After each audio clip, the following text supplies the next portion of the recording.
Pastor Maurício, olhe a Deus abrindo as asas sobre esta obra e dizendo: quem estiver debaixo da minha asa não vai ser atingido. Quem estiver debaixo da minha proteção não vai ser tocado. Vai ter notícia ruim para todo lado. Quebra, quebra e confusão. Mas a minha igreja eu vou blindar, eu vou guardar. Alguém vai até dizer: em que mundo você vive? Aonde é que você está? Não está vendo quebra, quebra não? Eu estou vendo. Mas acima do quebra, quebra, eu estou vendo El Shaddai, o Senhor dos exércitos. Um nível de proteção espiritual. Há um nível de proteção espiritual sobre esta igreja. Quem estiver no altar de Deus vai levar esta proteção ambulante consigo. O Senhor vai guardar a tua casa, a tua família, até a tua parentela distante. O El Shaddai está estendendo os braços. Ele é poderoso e vai ramificar a proteção às tuas gerações. Querida igreja, Pai do Senhor Jesus. Em pé como estamos, queria apenas fazer referência do Salmo 91. O que habita no esconderijo do Altíssimo e descansa à sombra do Onipotente, diz ao Senhor: meu refúgio e meu baluarte, Deus meu, em quem confio. Pois ele te livrará do laço do passarinheiro e da peste perniciosa, cobrir-te-á com as suas penas, e sob suas asas estarás seguro. A sua verdade é couraça e escudo. Não te assustarás do terror noturno, nem da seta que voa de dia, nem da peste que se propaga nas trevas, nem da mortandade que assola ao meio-dia. Caiam 1000 ao teu lado, 10.000 à tua direita, tu não serás atingido. Somente com os teus olhos contemplarás e verás o castigo dos ímpios, pois disseste: o Senhor é o meu refúgio, fizeste do Altíssimo a tua morada, nenhum mal te sucederá, praga nenhuma chegará à tua tenda. Quem diz amém? Poder sentar, irmãos. Agradeço o acolhimento, agradeço a amabilidade. Pastor Maurício, sua esposa, Pastor Eudes, a maneira como tem nos acolhido, Pastor Daniel, todos os demais irmãos e irmãs. Me sinto bem em vosso meio. O pastor tinha dito que a temática que estão trabalhando é aquele que habita, e esse versículo de Salmo 27, eu particularmente gosto muito também. E essa semana meditamos até nesse texto também lá na igreja, em uma reunião de oração. Mas o Senhor me faz lembrar do Salmo 91, desde que pedi a Ele a orientação da temática, pois esse Salmo também fala de habitação e nos mostra que Deus tem compromisso com quem tem compromisso com Ele. É um Salmo anônimo, mas riquíssimo, e acho que junto com o Salmo 23, talvez é o salmo mais conhecido, até mesmo de descrentes, de pessoas que não partilham nossa fé. E acho que esses dois salmos, o 23 e o 91, eles são bem conhecidos. Alguns usam como amuleto, ele não tem essa função, é claro. Algumas pessoas botam na porta de casa até para espantar mal olhado, mas não funciona dessa forma. É um salmo de compromisso, é um salmo de aliança, e há a parte de Deus e a nossa contraparte no tocante à proteção divina. Isso é explicado num jogo poético, porque o Salmo é um livro poético e a poética hebraica ela é muito rica, e as palavras vão sendo construídas sob inspiração do Espírito Santo para nos mostrar que Deus tem compromisso com quem tem compromisso com Ele. Eu sei que na hora do perigo o homem tende a recorrer a uma instância superior, não é? As pessoas não costumam conviver com Deus, não costumam atribuir a Deus nenhuma fidelidade, mas na hora do perigo usam Deus como um colete salva-vidas, um bote. Porém o Salmo 91, ele não nos mostra esse Deus que está à disposição rápida, como um cuidado corriqueiro de alguém. Ele nos mostra um Deus relacional, um Deus que atende quem convive com Ele. Eu não estou dizendo que Deus não socorre de última hora uma pessoa que não está perto dele. Deus é misericordioso. Mas o Salmo 91 nos ensina que Deus responde a quem se relaciona com Ele. Então, se você usa Deus como um bombeiro, um disque-socorro só nas horas de aflição, essa palavra é justamente para você também. Porque o Senhor, Ele exige de nós um relacionamento. E aqui no versículo 1, que é tão conhecido nosso, nós temos dois verbos, habitar e descansar. Observe que o descanso é uma consequência da habitação. O Senhor nos ensina que só descansa quem habita. E habitar não é frequentar, não é visitar, é fazer morada, é instalação fixa. Deus não dá descanso a hóspedes, a visitantes. Neste salmo, Deus dá descanso a habitantes. E qual é a habitação? Qual é o logradouro, a morada, o endereço que o Senhor quer de nós? O esconderijo do Altíssimo, o lugar secreto. É secreto para terceiros, mas é bem conhecido de Deus e de quem busca a Deus. Nós sabemos que Jesus ensinou a importância da oração. E Jesus, ele amava orar. Orava no local público, orava no lugar secreto, orava de noite, orava de dia, orava no templo. Jesus vivia uma vida de oração. Tem pessoas que não gostam de orar e, sobre uma égide hipócrita, condenam a hipocrisia dizendo assim: não, a gente tem que aprender com Jesus, que ele diz que quando você for orar, vá para um lugar secreto. Jesus não disse que nós devemos apenas orar escondidos, trancados no quarto. Ele condenou a oração espetacularista, o culto sensacionalista, a oração dos hipócritas, mas ele não disse: olha, a oração deve ser apenas num lugar escondido. Você pode orar na rua, você pode orar na praça, pode orar num ambiente congregacional como esse, você tem que orar.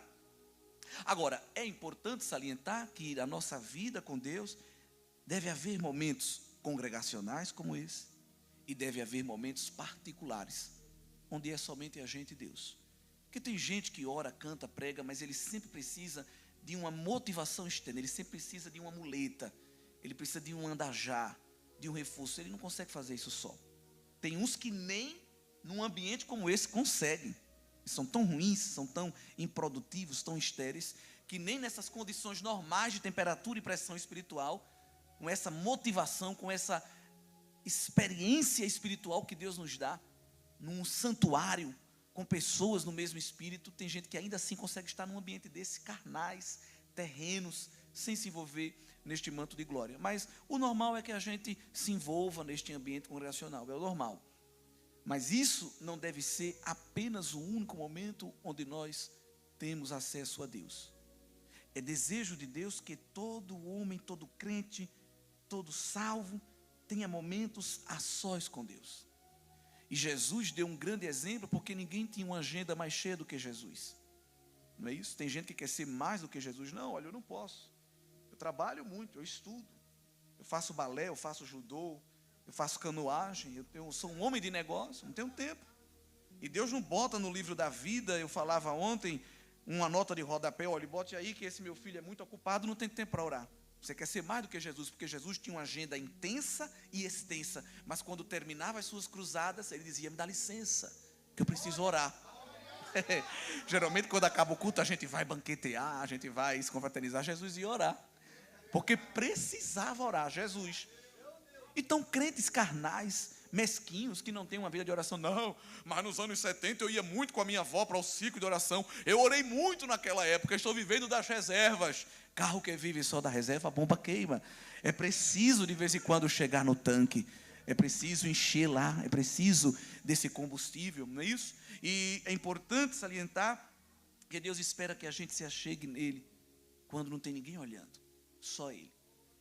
Esse lugar secreto é para terceiros, mas não é para Deus nem para a gente. Porque tem gente que esse lugar é tão secreto que nem ele sabe onde é.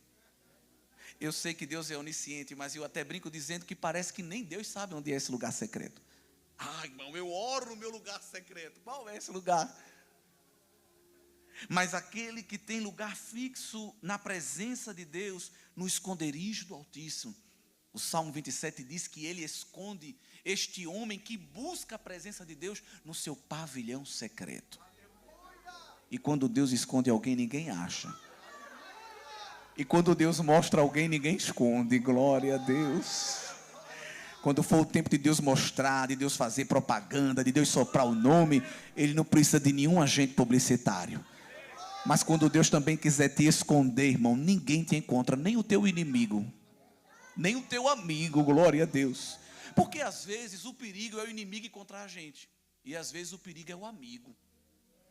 Porque nem sempre o inimigo vem como o inimigo nos distrair. Na maioria das vezes ele manda o amigo. Porque quando o diabo não nos vence na pressão, ele nos vence na sedução. Boa parte dos crentes conseguem vencer o diabo no primeiro golpe da pressão. Porque é declarado, é guerra, é hostil.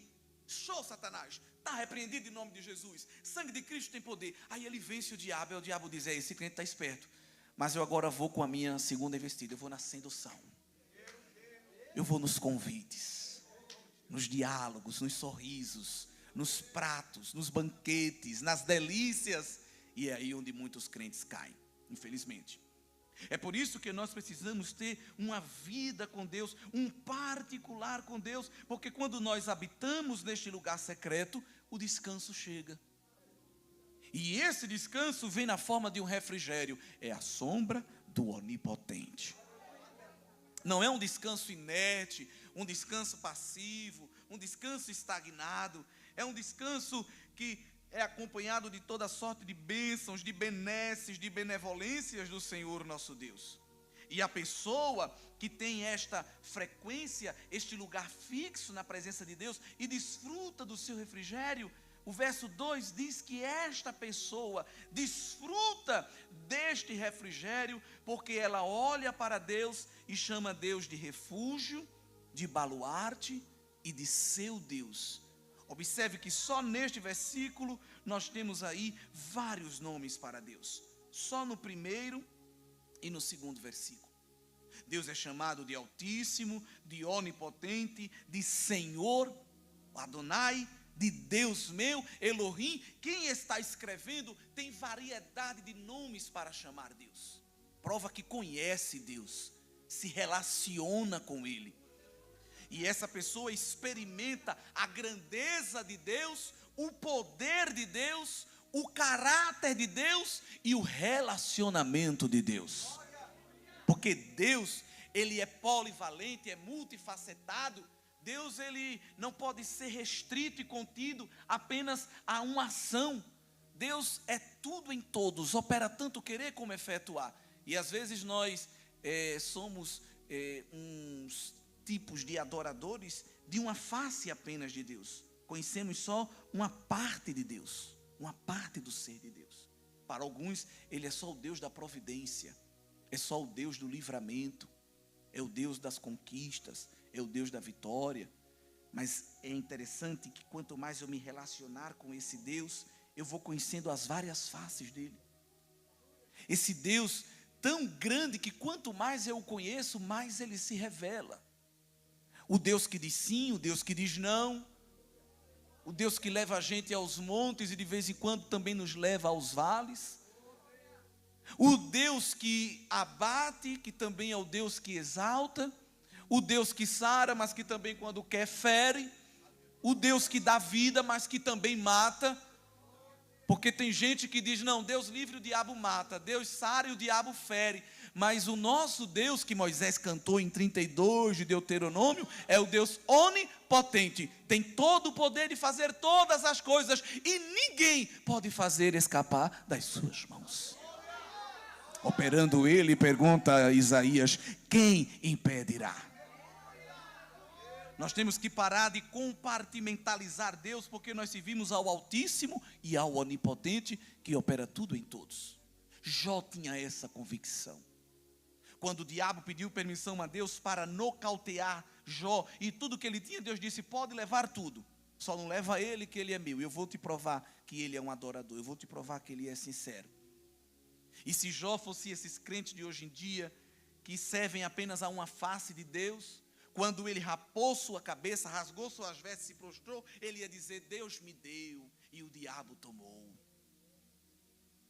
Mas na ficha técnica da vida de Jó, Jó não deu crédito nenhum a Satanás. Satanás ficou estrebuchando de raiva. Porque quando Jó, na sua dor, se prostrou, que o diabo disse, agora ele blasfema, ou no mínimo murmura, aí Jó diz aquela frase de adoração que ecoa pelos milênios até hoje. Nu eu saí do ventre da minha mãe e nu eu voltarei para lá. Deus me deu e o diabo não. Deus tomou. Bendito seja o nome do Senhor que opera tudo em todos. Louvado seja Deus. Esse Deus é conhecido no Salmo 91. O Deus altíssimo e onipotente. Jó 35:6 diz que Deus é muito grande, contudo a ninguém despreza. Ele consegue mesclar esta grandeza, esta alteza e não ser inacessível e ficar à disposição dos pequenos.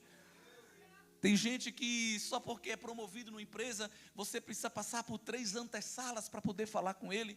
Deus está na sala do trono no altíssimo céu, mas também habita com o contrito e o quebrantado do coração, e em nenhum momento ele se inferioriza.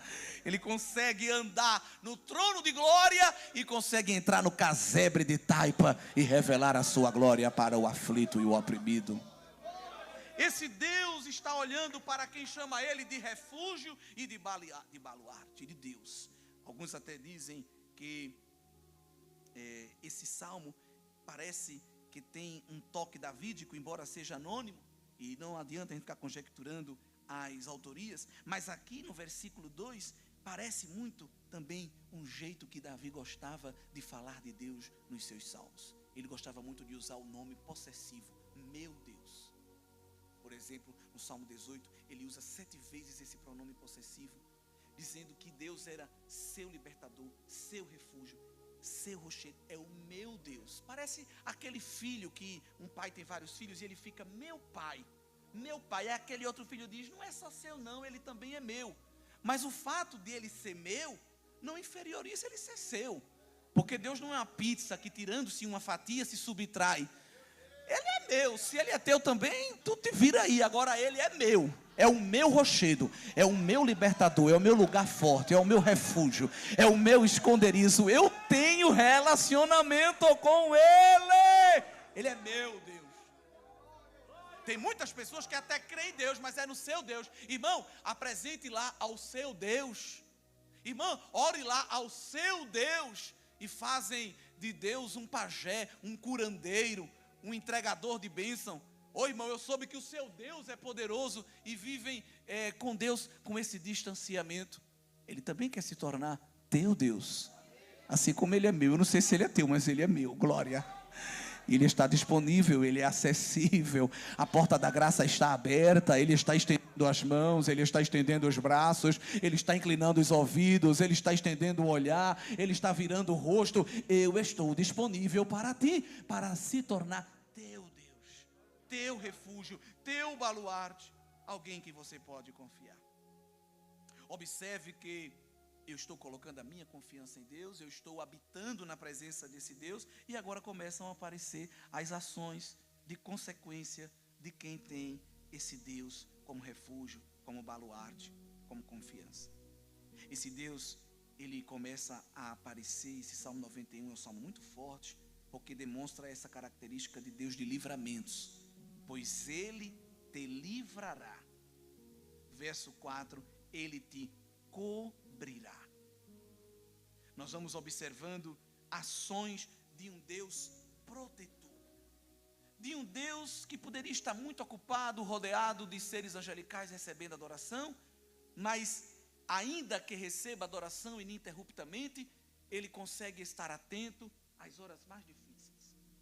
Ele poderia ser um Deus mesquinho e dizer, eu estou aqui rodeado de glória e deixa os seus problemas para lá. Ninguém quer saber de problema de ninguém. Nessa sociedade individualista nós dizemos, problemas já bastam os meus. Aquela pessoa é muito problemática, vixe, não quero nem falar. Eu não vou nem estabelecer contato visual, porque eu sei que ele vai pedir alguma coisa. Deus é o contrário. Deus é o único que bota uma placa dizendo, tem algum problemático aí? Tem gente aí com abacaxi, com pepino? Tem? Então pode vir a mim. Estas placas estão lá em Mateus 11, quando Jesus diz, vem a mim, todos que estás cansados, sobrecarregado, os estressados, problemáticos. Quando tem gente com problema, vem a mim e eu vos aliviarei. Especialista em fazer isso. Ele te livrará do laço do passarinheiro e te livrará da peste perniciosa. Eu gosto da tradução King James, nasceu aqui nesse país, que diz: Ele te livrará do inimigo ardiloso. E eu queria que os irmãos estivessem atentos a isso, porque o diabo tem derrubado muitas pessoas na sedução, embora não as consiga derrubar na pressão. Estamos vendo muitos homens valentes, muitos soldados, muitas mulheres tombando com o inimigo ardiloso das nossas almas. Em Efésios 6, quando Paulo, pelo Espírito Santo, nos ensina a nossa estratégia de guerra, ele nos lembra que o nosso inimigo é astuto, é sagaz, ele tem uma perspicácia, ele tem uma expertise, e ele usa isso para fabricar ciladas. Ele não derruba com coisas explícitas, ele derruba com o que é implícito. Ele não derruba com o que é gritante, ele derruba com o que sussurra. O laço do passarinheiro é o laço do caçador, que não parece laço. É por isso que capta, é por isso que captura o indefeso animal, que não percebeu que aquilo era ruim. O grande perigo de um crente que não vê problema em nada, não vê perigo em nada. Você fica colocando cabelos em ovos, mas o homem de Deus, a mulher de Deus, que anda na vigilância, ele sabe que o que lhe derruba é laço, é tropeço e é embaraço. Ninguém vai levar uma queda tropeçando no rochedo. Ninguém leva uma queda se embaraçando numa corda. Se embaraça num fiapozinho, num fio de cabelo, numa linha fina e tênue do inimigo ardiloso que prepara tudo às escondidas. Esse inimigo, ele ama trabalhar, verso 5, à noite. Ele gosta de usar o terror noturno, e ele também trabalha de dia. Veja que coisa. A gente busca a Deus dominicalmente e acha que já está fazendo muita coisa, e o nosso inimigo trabalha diuturnamente para nos derrubar, para nos tirar da presença de Deus, de noite com terror, de dia com seta. No versículo 6 ele usa a peste que se propaga nas trevas. Eu gosto de outra tradução que diz que se move sorrateira, ninguém nem percebe, de repente escurece. De repente a coisa muda, o cenário fica caótico, eu nem percebi, é porque se move sorrateiramente. E tem a mortandade que também assola ao meio-dia. Ele não perde tempo, nós é que perdemos, nos distraindo com os negócios desta vida, nos embaraçando com os negócios desta vida. E o soldado que milita com legitimidade não pode se embaraçar com negócios dessa vida. Porque Neemias recebeu pressão de Tobias, de Sambalate, de Gesem Arábio, ameaças, oposição. Eles até quiseram usar a própria violência quando viram nos capítulos iniciais que não derrubavam Neemias na pressão. No capítulo 6 vem um convite, aparentemente amigável, para derrubar na sedução. E é tão terrível o diabo é terrível, porque quando ele vê que você está com todas as brechas fechadas, ele procura lhe derrubar naquilo que é a sua força, naquilo que você gosta. Porque o que é que Neemias gostava? De ir para a igreja, de ir para a vigília, de ir para culto. E o convite dos terríveis foi justamente para quê? Vamos para o culto? Vamos para o manto? Olha, Satanás fazendo um convite desse. Se Neemias fosse esse crente de hoje, eita, Deus está agindo, olha.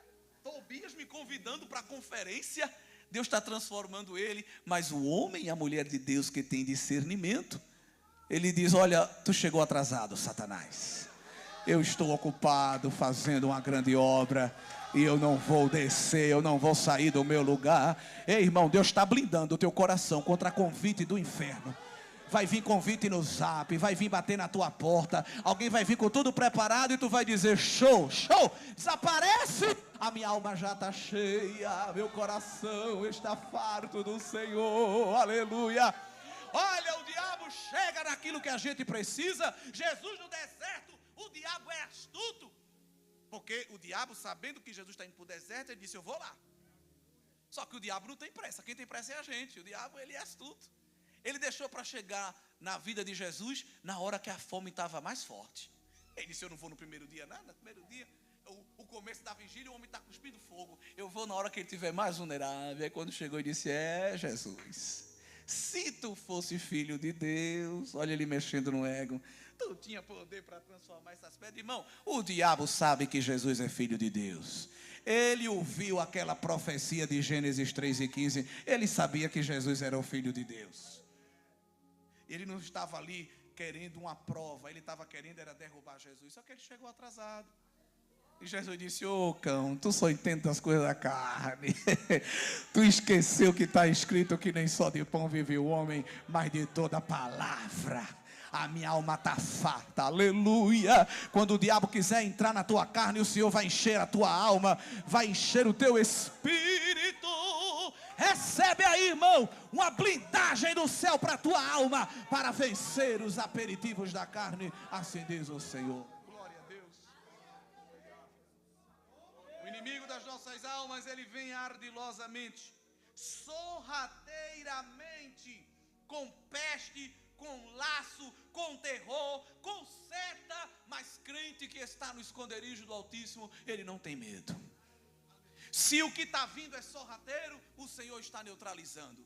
Se o que está vindo é seta, é flecha, não te preocupa. O Senhor ainda quebra flecha, o Senhor ainda quebra arco, o Senhor ainda quebra o braço do arqueiro, glória a Deus. Se for preciso, irmão, Deus não quebra nada, Ele deixa a flecha inteira e ainda dá uma ordem a ela, faz uma curva, glória.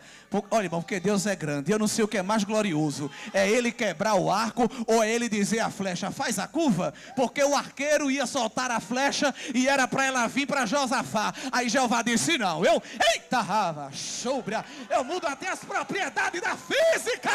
E a flecha alterou o caminho e não atingiu o homem de Deus, mas atingiu o outro.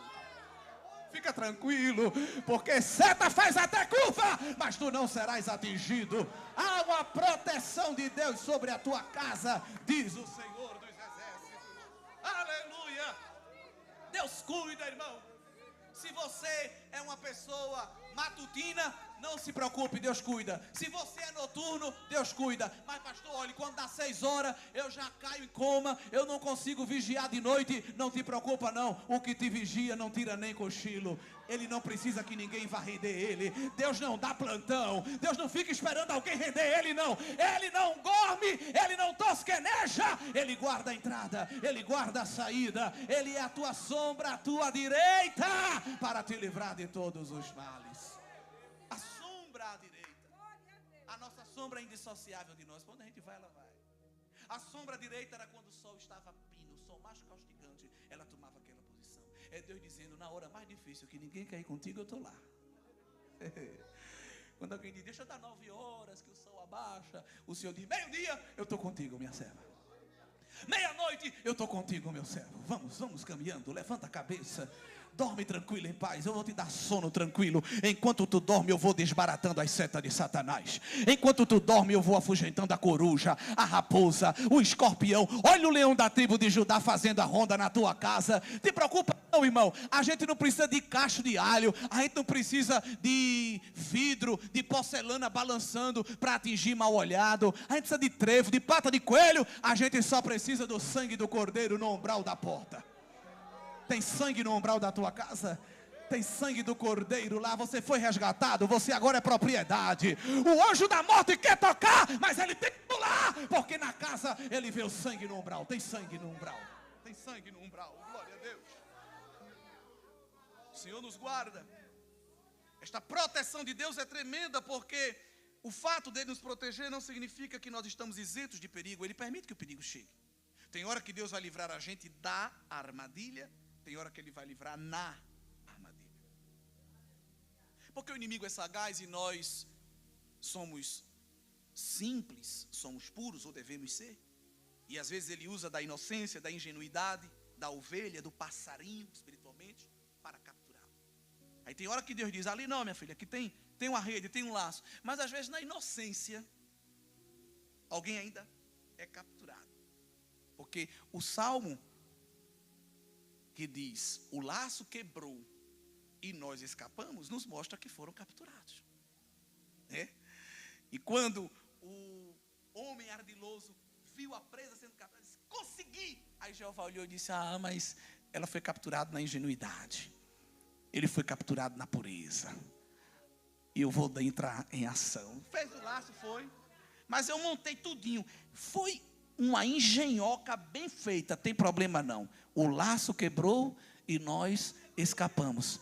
Ó, o passarinho voando tranquilo, e quem preparou a forca, a cerca, a armadilha, eu não entendo, eu preparei tudo. Um toque de Deus, um sopro de Deus, uma palavra de Deus, e o mal será neutralizado.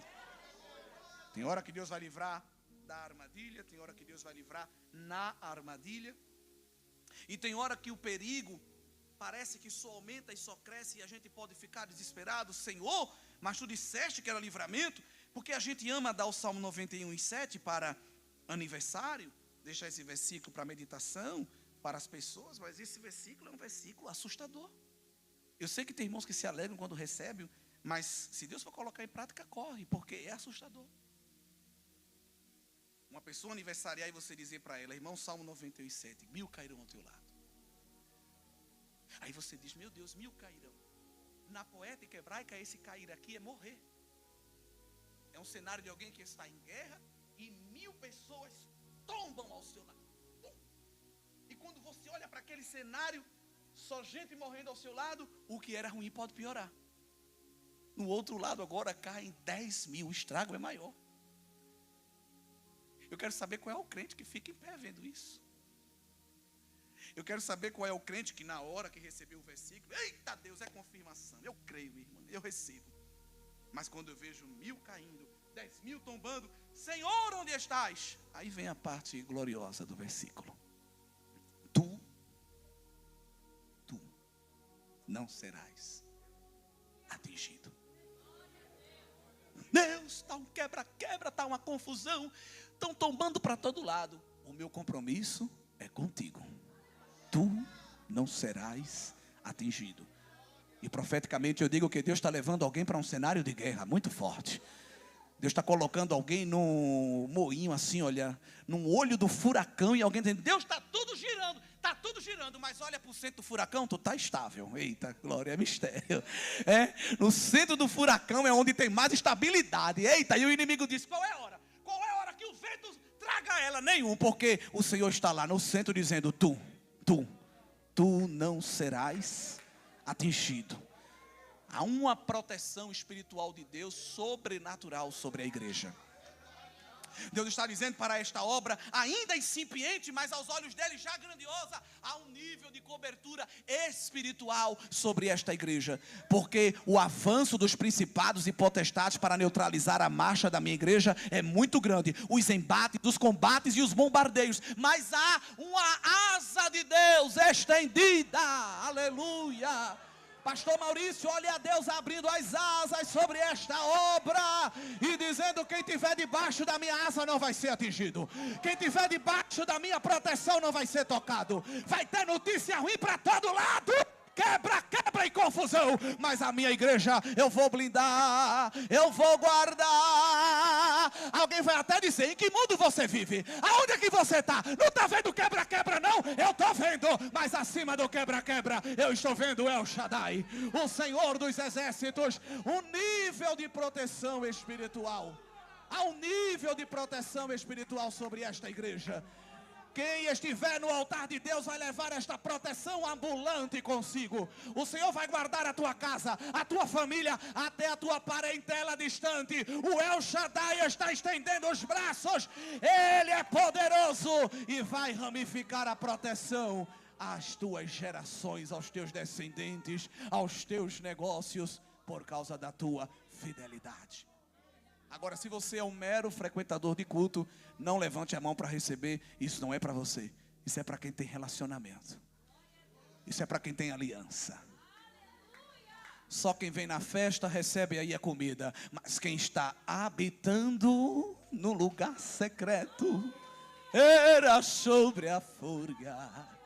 Para quem se transveste de crente só quando passa por essa porta, isso aqui não é para você. Mas para quem habita no esconderijo do Altíssimo, é Ele andando e Jeová dando ordem à coluna de fogo. Vai, acompanha.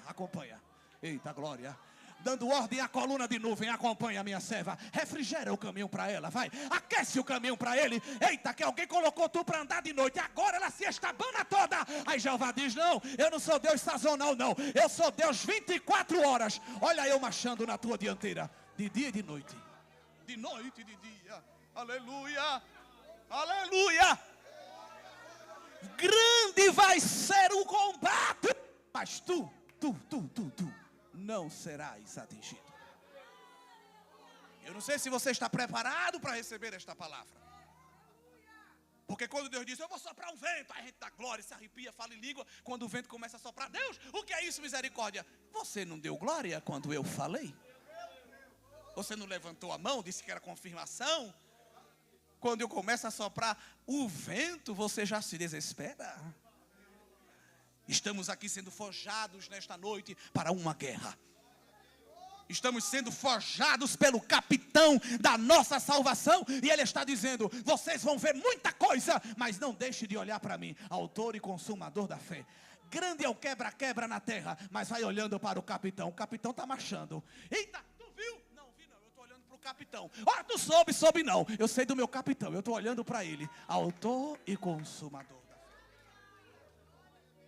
E o que é que eu vou precisar fazer para combater, para destruir, para anular o mal? Você não vai precisar fazer nada, porque o mal por si mesmo se destrói. Isso não é um ditado bíblico, um ditado popular, isso é uma verdade bíblica. Verso 8: somente com os teus olhos olharás. Outra versão diz: tu vai dar um giro assim, mais ou menos, uma visão panorâmica. Olharás em volta e verás a recompensa dos ímpios. A lei da semeadura não falha. E quem está se levantando contra a igreja, lutando contra a igreja, lutando contra o que é de Deus, as recompensas desses chegarão. A igreja não precisa queimar pneu, a igreja não precisa bater panela, não precisa fazer abaixo-assinado. O que a igreja precisa é gastar tempo no lugar secreto. Vamos fazer uma abaixo-assinado aqui para derrubar o ímpio. Não, entra no lugar secreto, chora entre o alpendre e o altar, te agarra nas colunas orando como Ana, glória. Eita, ai pastor, a luta é tão grande que eu não consigo orar. A luta é tão grande que eu não vou conseguir ir para a igreja hoje. Não seja um crente fraco. Aprenda com Ana, que não tinha força nem para falar, e disse: eu não consigo nem falar, mas eu vou, nem que eu fique gemendo. Ele entende gemido, glória. Ele traduz. Eita, forgemite, ofá. Até o sacerdote, quando olhou, disse: a mulher veio para a festa, bebeu que só e agora veio aqui para a igreja. Vou disciplinar. Me dá teu cartão de membro. A mulher não tinha força para orar, arrumou um restinho de força para se explicar ao homem de Deus. Se fosse as de hoje: você é um velho gagá, você é um cego. Quem é você? Eu vou lhe processar, procure o seu lugar.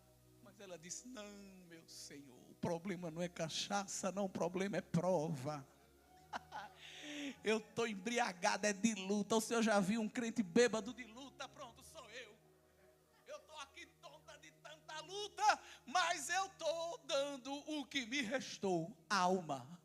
Eita Deus.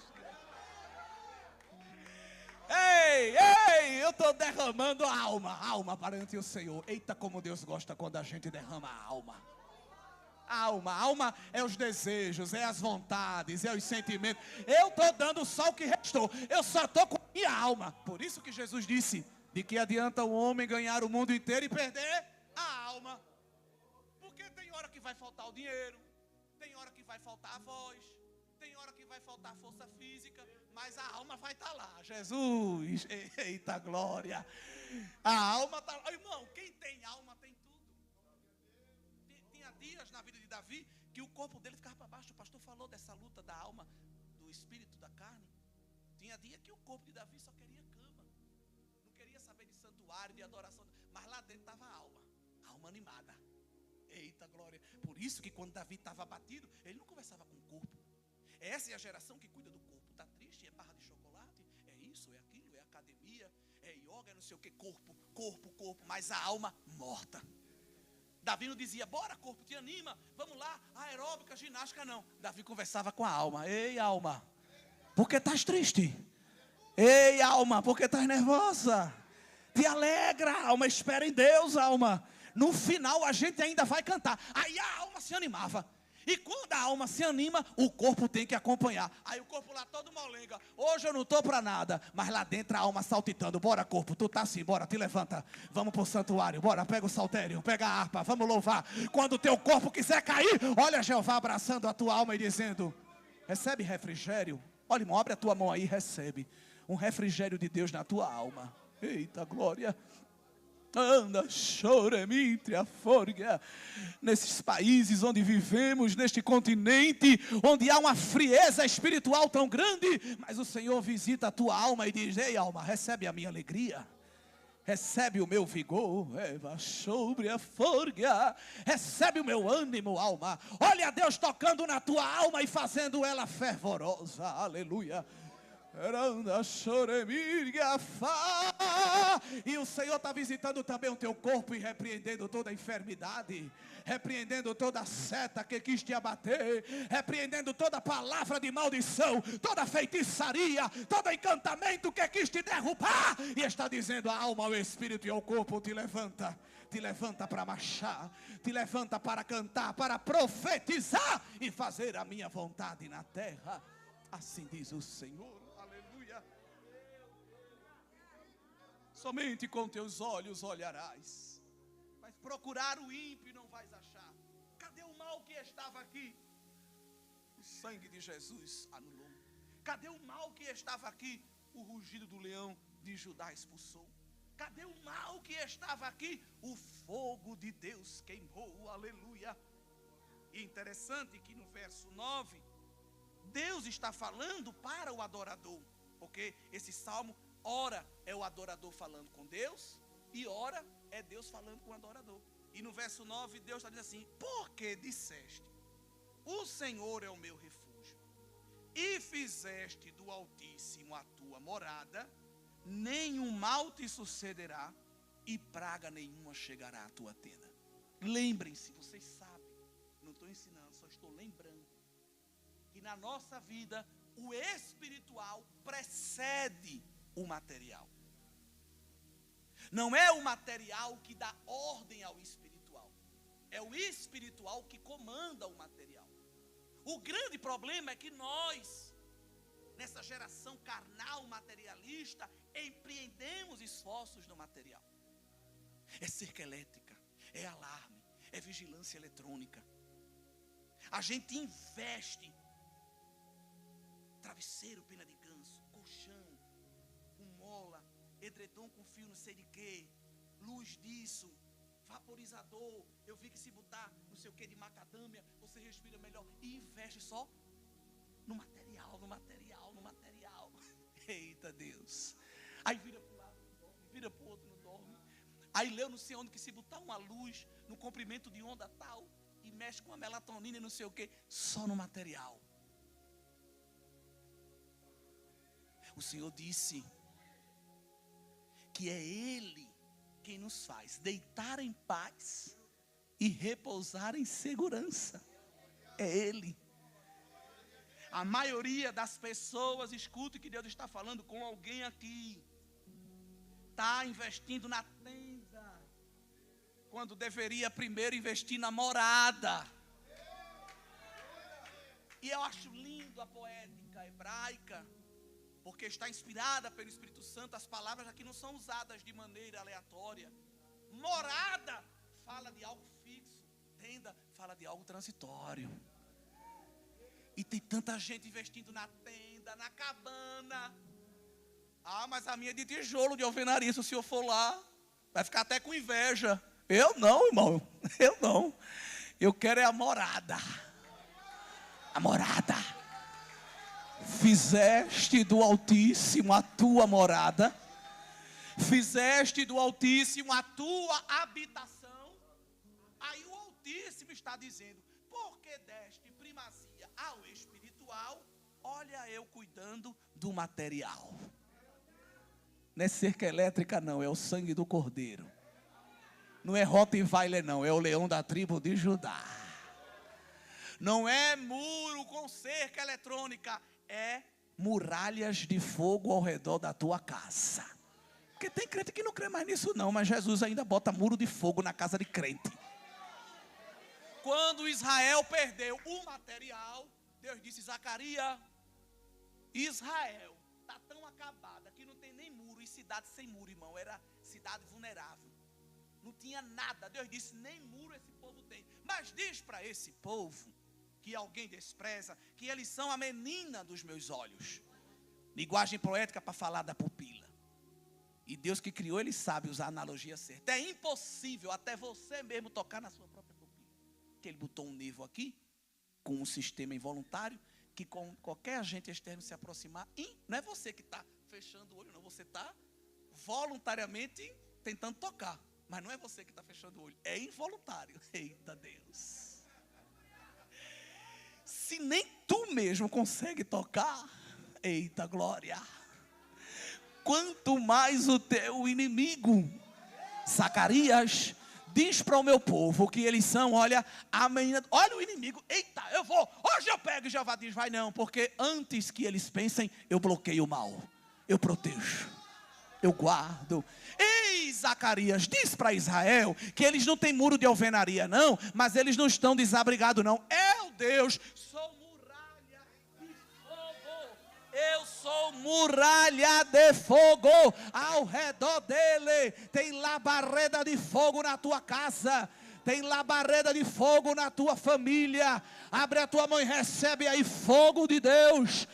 Fogo de Deus para queimar os dardos do diabo. Ele vai jogar o feitiço, a maldição, a palavra contrária, mas as labaredas de Jeová está anulando. Tem fogo de Deus na tua mão para queimar o mal. Olha o inimigo jogando a seta e Jeová usando a tua mão. Bloqueia, cancela, elimina, anula, rejeita, repreende. Usa a igreja, a autoridade que o Senhor te deu, a começar dentro da tua casa. Quando chegar na tua casa, estende as tuas mãos, coloca as tuas mãos sobre as portas, coloca as tuas mãos sobre a janela, coloca as tuas mãos em todos os recônditos da tua casa. O inimigo quer se andar lá, mas hoje o ninho da serpente, eita, revaxaraia, hoje o ninho da serpente está sendo desinstalado. O Senhor está falando aqui esta noite, Ele está desinstalando o ninho da serpente, e o leão da tribo de Judá vai voltar a rugir. O território é de Jeová, a terra é dele, e ninguém vai tocar, porque o Senhor está tomando conta dos teus filhos. O valente tomou a casa, pegou a chave e disse: quem manda aqui sou eu. Mas Jesus chega lá, ele é mais forte que o valente, e ele diz ao valente: me dê a chave. Me dê a chave, me dá, que eu vou limpar a mobília, eu vou tirar as teias, eu vou tirar os ninhos de cobra, e vou devolver a esta casa luz, vou devolver a esta casa paz, vou devolver a esta casa a minha presença. Era sobre a folha, era baralhorinácia. Olha, tu procurando mal, cadê? O leão da tribo de Judá rugiu, e o mal foi expulsado, errando sobre a folha. Nem o mal te sucederá, nem praga alguma chegará na tua tenda. Dorme tranquilo, faz culto a Jesus lá dentro, louva o nome do Senhor. Quando o diabo quiser entrar lá com o espírito de Jezabel, aqui não, aqui tem altar. Ela sobre a... Quando a seta do materialismo quiser entrar, aqui não. Aqui está o Espírito do Senhor, a providência do Senhor. Quando a carnalidade quiser reinar, aqui nós temos ribeiro de água viva. A gente está plantado junto ao ribeiro. Aqui tem altar, glória a Deus. Se fizeste do Senhor a tua morada, praga nenhuma chega na tua tenda. Irmãos, suporte essa palavra. Mas se mal está chegando na tenda, é porque o Altíssimo não é a tua morada. Que essa garantia aqui não é de nenhuma instância federal, não é de nenhum acordo de nações. Essa garantia é de Deus. Porque fizeste do Altíssimo a tua morada, eu cuido da tua tenda. Porque buscaste o que é perene, eu cuido do que é passageiro. Porque buscaste o que é eterno, eu vou cuidar do que é transitório. Glória a Deus. Deus está destravando falsas prioridades aqui, destrancando falsas prioridades aqui. E está nos ajudando a estabelecer as verdadeiras prioridades. Agora, o inimigo é tão sagaz porque você, com toda a sua vigilância, com todo o seu discernimento, com todo o seu cuidado, ainda assim pode cair. Porque a gente cai, lembre-se, no que é pequeno. O diabo não derruba a gente com o que é grande, ele derruba com o que é pequeno. E Deus sabe tanto que nós somos ovelhas.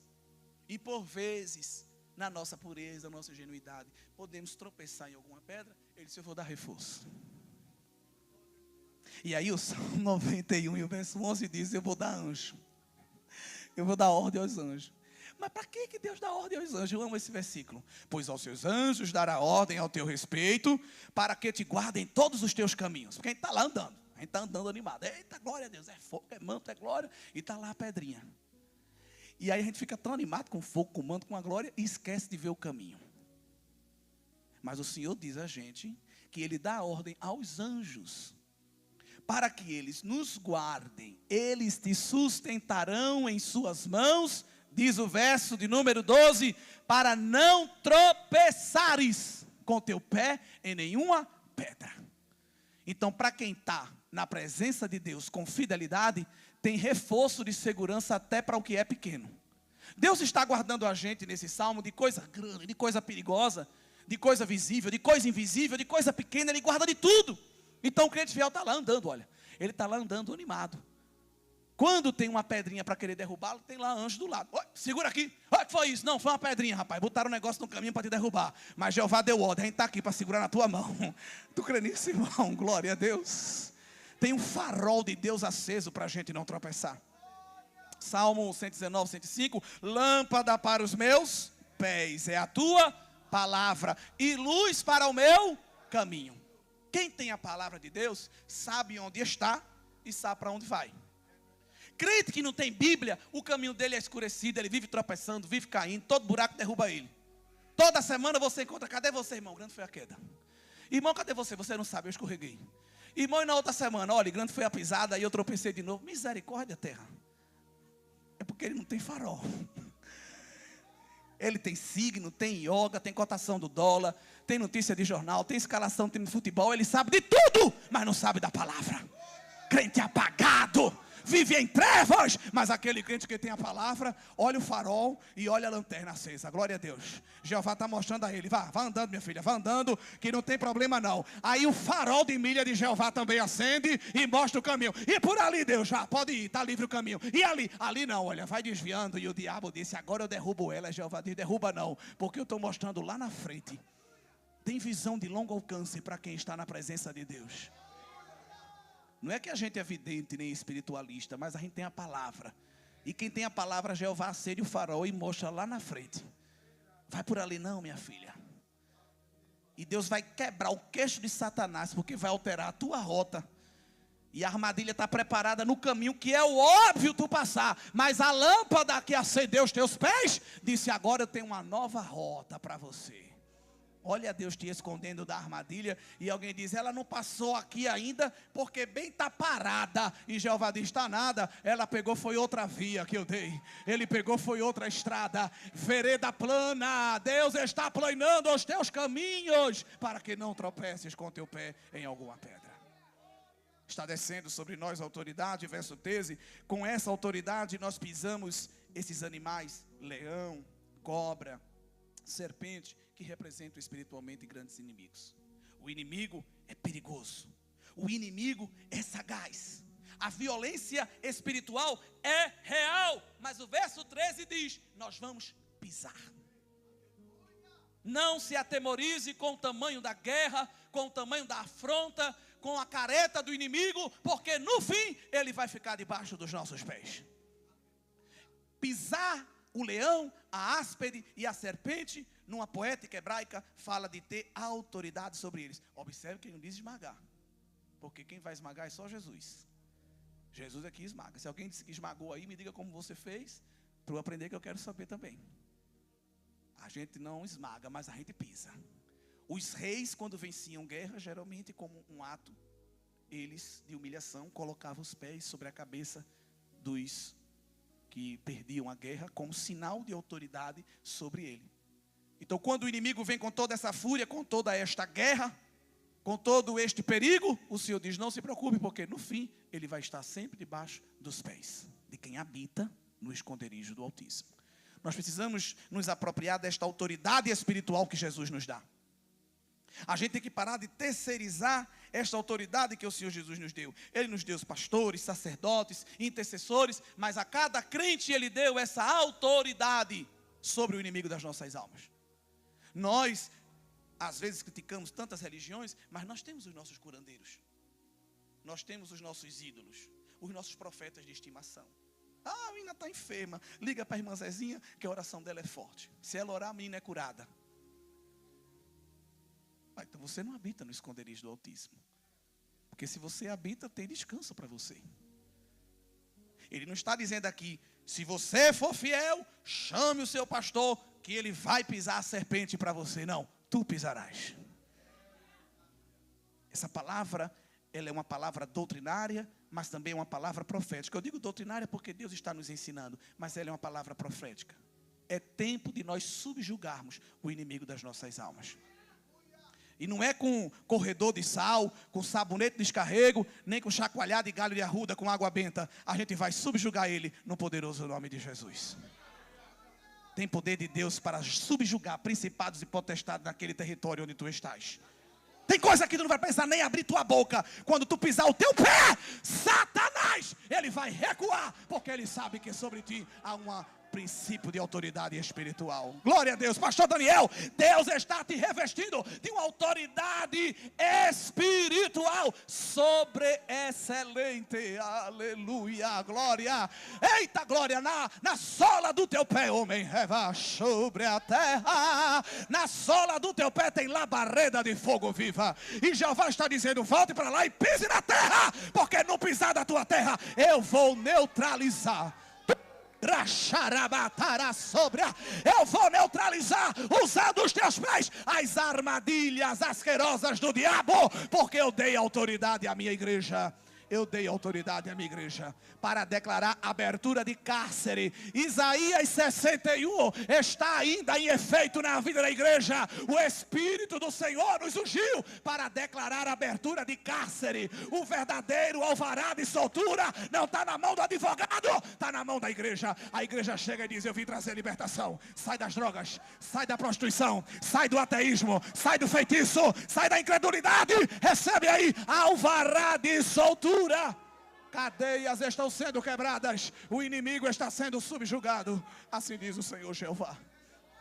Eita glória, Deus vai atrair gente para ser transformado e liberto aqui neste altar. Glória a Deus.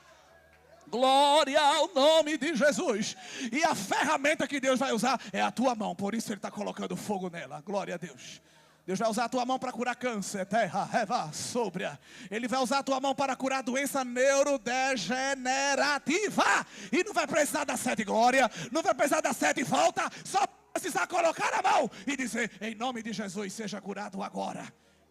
A serpente vai ser pisada, glória a Deus. A serpente vai ser pisada.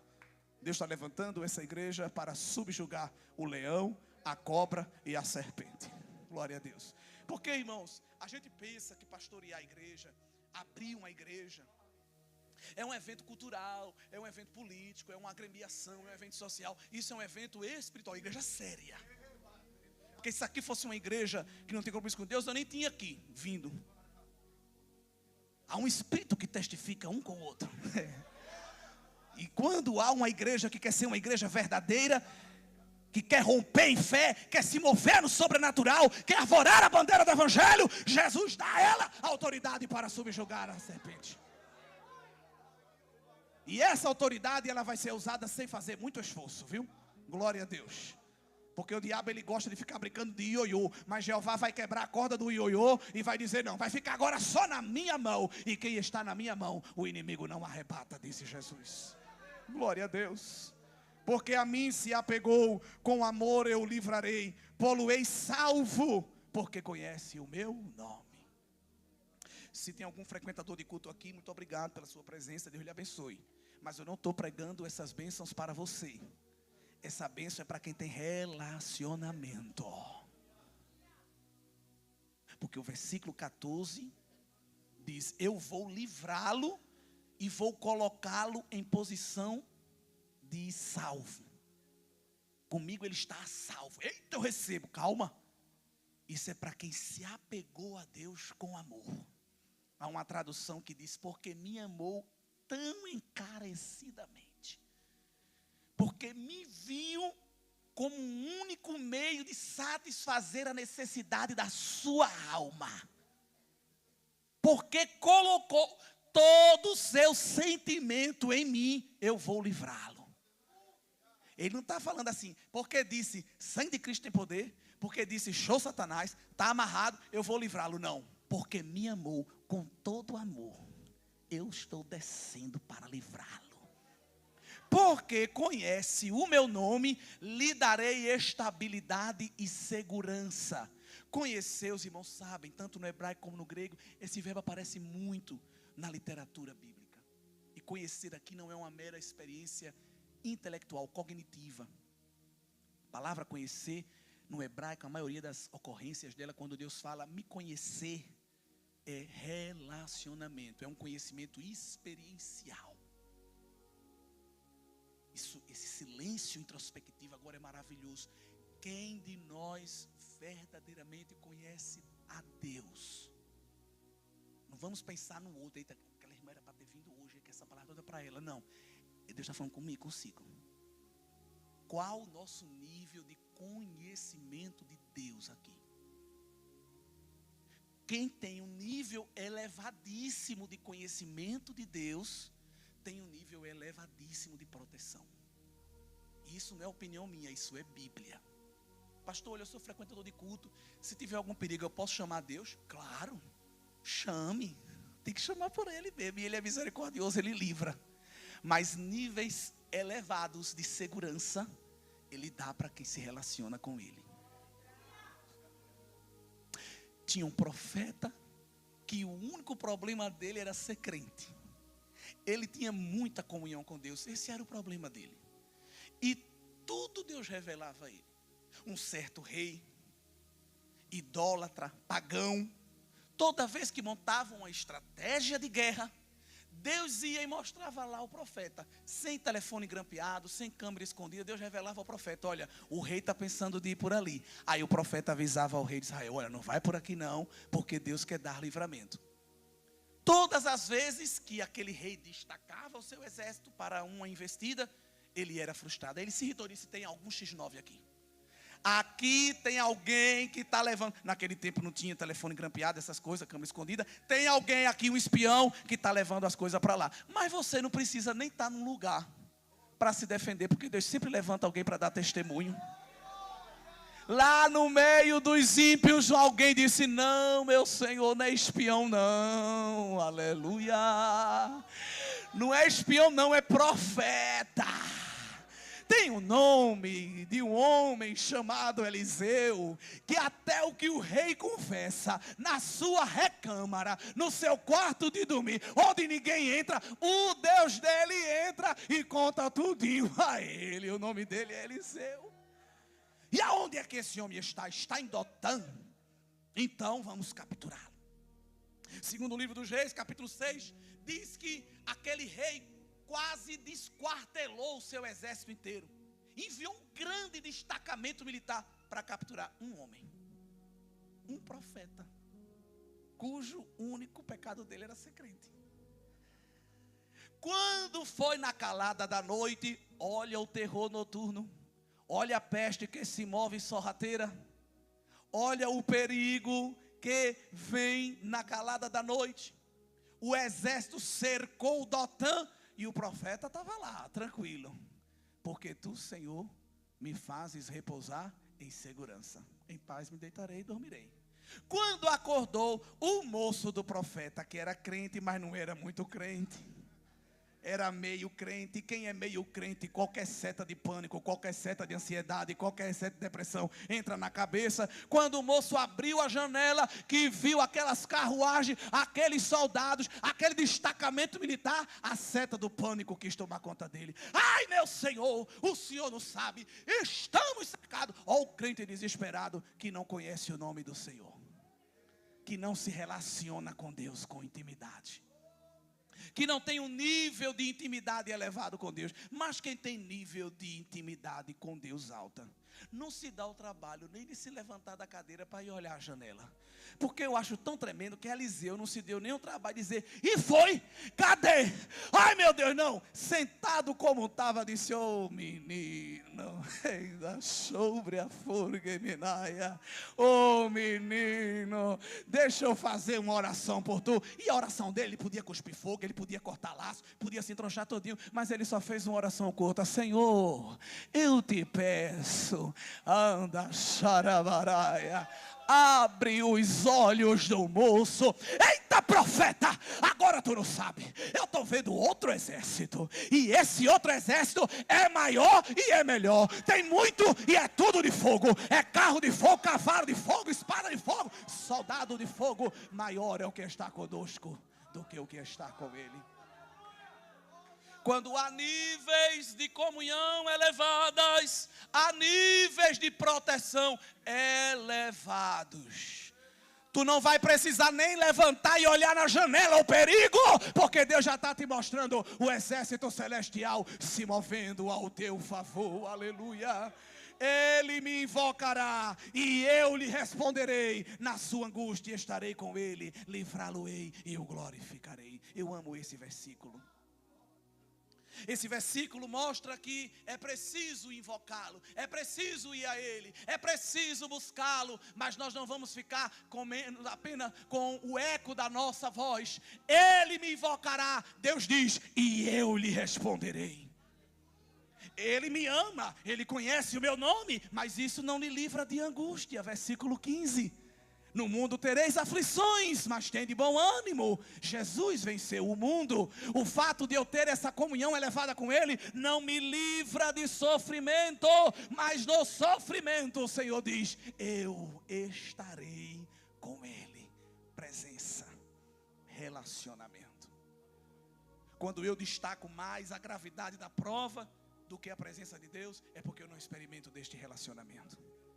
Mas quando eu tenho esse relacionamento estreito com Deus, Ele desce como anestesia. Irmã, e aquela prova? Que prova? Eu não estou nem lembrada. Irmão, e aquela prova? Que prova, meu filho? Eu não estou lembrado da prova. É tanta glória, é tanto poder, é tanta revelação. Deus está falando tanto comigo, Deus está mostrando tanta coisa, que eu esqueço até que eu estou cercado. Glória, eita Deus grande. A cidade está sitiada, mas eu quando abro a janela eu só vejo o carro de fogo, que eu esqueço até que eu estou em guerra. Glória a Deus. Ele me invocará, eu lhe responderei, na sua angústia estarei com ele, e não somente haverá resposta, não somente haverá presença, mas haverá livramento. E Deus poderia encerrar esse versículo só na parte A. Ele me invocará, eu lhe responderei. Isso aqui estava ótimo. Salmo 91:15 seria um versículo lindo se ele terminasse aqui. Ele me invocará, Deus diz, e eu lhe responderei. Ótimo, Deus, obrigado. Mas Deus é tão grandioso em querer abençoar quem se relaciona com Ele, que diz, olha, eu vou lhe responder, e a minha presença ainda vai estar com você. Esse processo todinho é você gemendo, mas sentindo a minha presença. É no Getsemane sendo moído, mas sendo consolado por anjo. Glória. Quando os seus amigos que diz que gosta de orar foi com você para a vigília, mas foi o primeiro a roncar, mas Jesus não ficou sem consolo. Tinha anjo descendo para consolar Jesus. Ele me invocará, eu lhe responderei, e estarei com ele na angústia. Então estava ótimo. Aí Deus ainda diz, eu vou fazer mais, vou livrá-lo. Essa angústia não vai ser para sempre. Haverá livramento, haverá fim. E no fim, Deus fala aqui um verbo, uma ação que Ele não costuma fazer para homens. É os homens que fazem para Ele. O glorificarei. Ou em outra versão, cobri-lo-ei de honra. Deus não tem obrigação de honrar ninguém, viu? Eu sei que a gente canta muito, prega muito, vai lhe honrar. A gente se arrepia da glória, mas é a nossa obrigação honrar a Deus. Só que quem tem um altíssimo nível de relacionamento com Ele, Deus olha e diz, eu respondo, eu me faço presente, eu livro e ainda honro. Ainda vou mostrar que eles são na tua vida. Eu não tenho essa obrigação não, mas eu quero fazer. Quando o inimigo está querendo tomar conta da gente, quando ele está querendo nos pegar, o texto bíblico diz que o Senhor nos coloca no alto lugar. Pô-lo-ei a salvo. Outra versão poética diz, o erguerei e colocarei acima. É aquele pai poderoso que está pegando eu e você no braço e está erguendo, e o diabo está rosnando aqui embaixo, latindo para querer nos pegar, e o pai está dizendo: pega mais não, olha, eu coloquei num alto refúgio. Torre forte é o nome do Senhor, para ele correrá o justo e encontrará retiro. O teu inimigo vai procurar, vai caçar, cadê ela, cadê ela, cadê ele, cadê ele, cadê ela? Está lá na cobertura.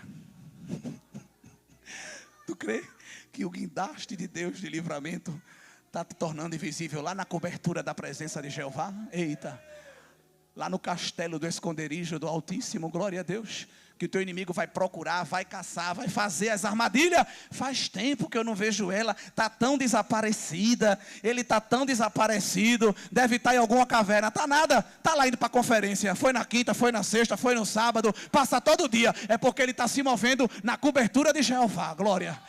Tu crê, irmão, que Deus faz isso? Ele pega você assim: vamos, minha filha, vamos comigo. Olha Deus te transportando, olha Deus te levando para caminhos altos. Fica de pé. Além de todo este livramento, além de toda esta proteção, Deus diz: eu vou saciá-lo com dias longos e lhe mostrarei a minha salvação. Esta palavra de hoje, desta conferência, é um chamado para a guerra. É um chamado para posicionamentos espirituais. Mas Deus vai surpreender essa igreja com muito livramento e manifestação da glória da presença dEle. Se alguém está com alguma coisa fora do lugar, algum apetrecho da vida espiritual, está descompassado, pede ao Espírito Santo para apertar aí a chave de fenda, colocar as coisas no lugar, porque Deus quer que você tome parte disso. Deus quer que você tenha memória nisso. Haverá um movimento de Deus nessa igreja espiritual, de abertura de cárceres, de libertações tremendas, que clínica, que química, que ideologia, que filosofia, que governo não conseguirá fazer, mas no colocar da tua mão, acionando o nome de Jesus, a cadeia se quebrará. Serpentes serão subjugadas neste país, nesta cidade, neste bairro, aonde você está, e Deus quer que você faça parte dessa história. É noite de ajuste. É noite de estreitamento, de relacionamento com Deus. Deus quer levantar vozes proféticas aqui nesta hora. O vale tem muito osso seco, mas Deus só precisa de um profeta. Não precisa de muita gente não. Deus não precisa de um coral. Deus não precisa de muita gente. Ele só precisa de um profeta disponível. Ele só precisa de uma voz, uma mão, um pé disponível para fazer a vontade dEle. E eu quero convidar aqui à frente você que quer receber uma porção nova de poder de Deus para esta batalha espiritual. Também, se você que está precisando de um revestimento espiritual, eu quero convidar você para vir aqui à frente, porque é tempo de guerra. E Deus está descendo armadura espiritual para que nós possamos romper em fé. Deus vai levantar profetas, evangelistas, ministérios apostólicos para serem enviados para a implantação de igreja. Nós somos a igreja da última hora. O bombardeio é grande porque há um investimento do céu contra a tua vida, mas o Senhor está redobrando, triplicando, quintuplicando a proteção espiritual. Quanto maior for o perigo, exponencialmente maior será a dose de proteção. Mas também quero convidar para acionar assim com a mão alguém que está em nosso meio e que precisa entregar a sua vida a Jesus. Você que vem aos cultos, você que ouve a palavra, que sente e sabe que há um Deus, mas que precisa confessá-lo como Senhor da sua vida, se colocar na presença do Altíssimo, se colocar na sombra do Onipotente. Será que há alguém em nosso meio que precisa entregar a sua vida ao Senhor Jesus, reconhecendo como seu Senhor e seu Salvador? Levante a sua mão, nós queremos conhecê-lo. Estamos em atitude de intercessão pela sua vida, porque sabemos que você precisa de libertação e de salvação. Se há alguém que precisa nesta noite reconhecer Jesus como Senhor e Salvador, erga a sua mão e a igreja com certeza irá orar pela sua vida. Um gesto confessando Jesus como Senhor e Salvador. Levante a sua mão como um ato de fé e cadeias serão quebradas. Cadeias serão quebradas no poderoso nome de Jesus. Enquanto estaremos orando, esse convite ressoa na tua alma e no teu coração. Mas precisamos fazer esta oração. Oração de blindagem espiritual. Igreja não é agremiação cultural. Igreja não é salão de convívio. Nós estamos em atitude de guerra. Mas a armadura celestial está descendo aqui esta noite. Há vidas que voluntariamente se põem no altar. Glória a Deus. E é você quem Deus conta. Senhor Deus e Pai, eu te louvo, porque a tua presença está neste santuário. Esta escola, Deus, se torna a porta dos céus quando a tua igreja entra aqui. Nós estamos no altar da humilhação. Estamos diante do El Shaddai. O El Shaddai está aqui, passando em revista o seu quartel. Conheça agora a Biblioteca do Pregador, a biblioteca cristã mais completa do Brasil, com mais de 10.000 sermões, enciclopédias, teologia sistemática, mais de 20 bíblias de estudo, 6 comentários bíblicos, um grupo exclusivo com mais de 9.000 livros para download. E você adquirindo hoje, você ganha um curso de homilética, a arte de pregar e um kit infantil. Clique em saiba mais.